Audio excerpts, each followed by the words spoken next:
in January, 39 Republican senators, including 10 members of this very committee, signed their names to a Supreme Court brief that asked the court to, quote, take up the issue of whether Roe should be reconsidered and, if appropriate, overruled.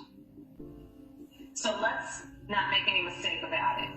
Allowing President Trump to determine who fills the seat of Ruth Bader Ginsburg, a champion for women's rights and a critical vote in so many decisions that have sustained the right to choose, poses a threat to safe and legal abortion in our country. After all, President Trump said that overturning Roe v. Wade will, quote, happen automatically, in my opinion, because I am putting pro-life justices on the court. Judge Barrett, several times today, you have quoted Justice Ginsburg's testimony about not making predictions in future cases. However, she was far more forthcoming at her confirmation hearing about the essential rights of women. In 1993, Justice Ginsburg's confirmation hearing showed that she testified that, quote, the decision whether or not to bear a child is central to a woman's life, to her well-being and dignity. It is a decision she must make for herself. When government controls that decision, for her, she is being treated as less than a fully adult human, responsible for her own choices. Then Judge Ginsburg went on to say, quote, it is essential to women's equality with man that she be the decision maker, that her choice be controlled. If you impose restraints that impede her choice, you are disadvantaging her because of her sex, unquote.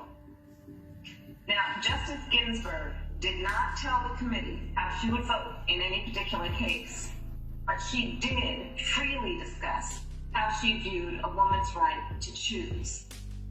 But Judge Barrett, your record clearly shows you hold a different view. In 2006, you signed your name to an advertisement published in the South Bend Tribune.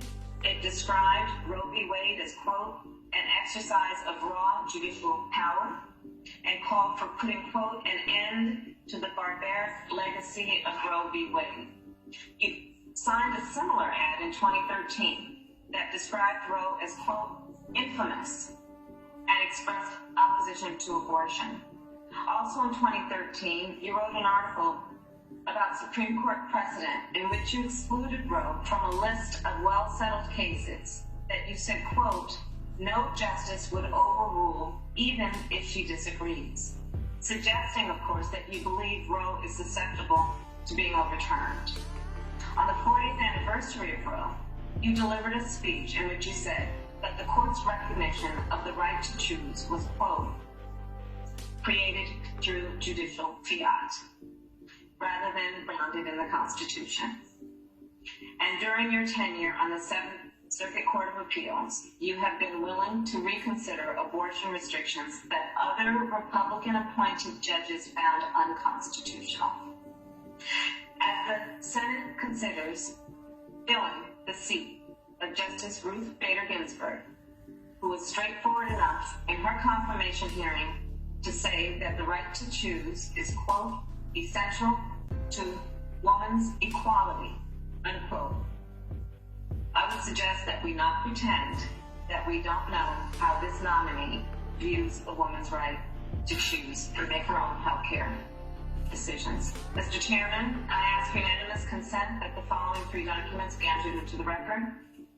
A letter opposing Judge Barrett's nomination from the NAACP, a statement opposing Judge Barrett's nomination from the Planned Parenthood Federation of America and Planned Parenthood Action Fund, and a report opposing Judge Barrett's nomination from the NAACP Legal Defense and Educational Fund. Without objection. Thank you, Mr. Chairman. Thank you. Thank you very much, Senator Harris. Senator Kennedy.